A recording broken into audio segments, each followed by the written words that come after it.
afternoon.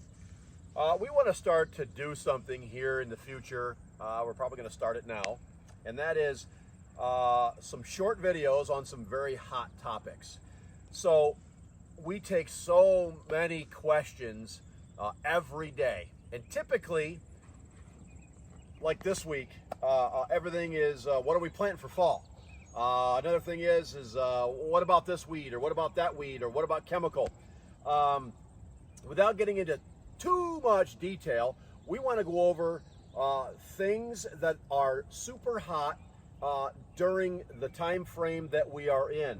So if you've got questions or you have a topic that you would like our take on, not necessarily the best way to do something, but the way we would do something here in the Northeast. Now, our playground is typically the Northeast, Midwest. We do go into the South, but we are primarily Northeast. So if you would like our take, right, wrong, or indifferent, you would like our take on a certain topic, direct message us and we will consider it, and we will do a segment, a short video on that topic. This week, specifically, we have this past summer, because things have been so dry, there are some really ugly weeds that have come into play. Now, these weeds are not a new weed. It's funny, I was talking to one of my dealers up in the north, and some of these weeds, they've heard of them, but they've never encountered them. Be thankful if you've never encountered the weed water hemp, or the weed ragweed, or the weed coffee weed, or milkweed, or mare's tail. Here in the Northeast, I can tell you right now, I got three main weeds. I'm standing in a bean field, a late planted bean field, that we cleaned up fairly well. However, it is very difficult. Glyphosate does not touch milkweed. It touches it, makes it a little sick, but it bounces right back. This is one of those weeds that people are fighting, and they're calling me and say, I got to stand of beans, and my milkweed, I think I can't get rid of milkweed. Guess what? You're stuck with it. This is mare's tail. This is probably one of the most evil out there. You cannot kill this with glyphosate. This laughs at glyphosate, along with water hemp. And then there's ragweed. I don't have any of that in here. I'll tell you, these three things are evil. And guess what? This guy right here, 1 million seeds per plant, possibly, up to 1 million seeds. Now, I pulled that off the internet. I never counted them, but I'm just letting you know, regardless, a lot of seeds that go dormant. How do we kill these? How do we get rid of them out of our food plots? So if you have experienced them this year, and they are in your Roundup Ready plots or in your other plots, there's nothing you can spray on them without, well, there is, but not without killing the product that you have growing. So here's the plan for next year. Put this in the back of your head and write these notes down.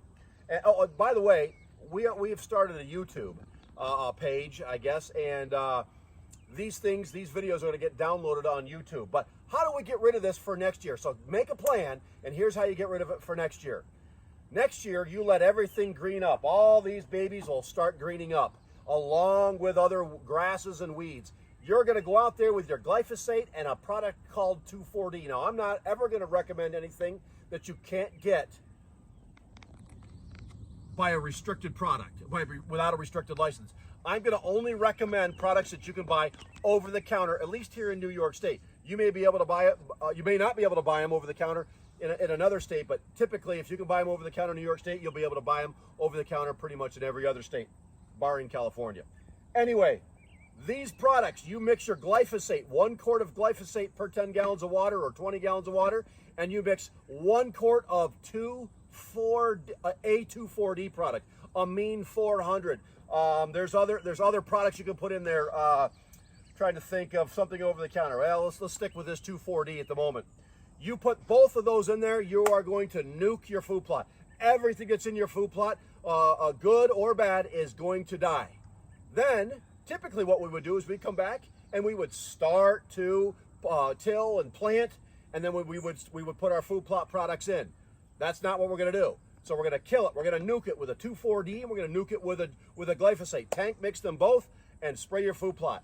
Then let everything green back up. All that weed seed, all the seed that this made and put into the ground that was dormant is going to regrow.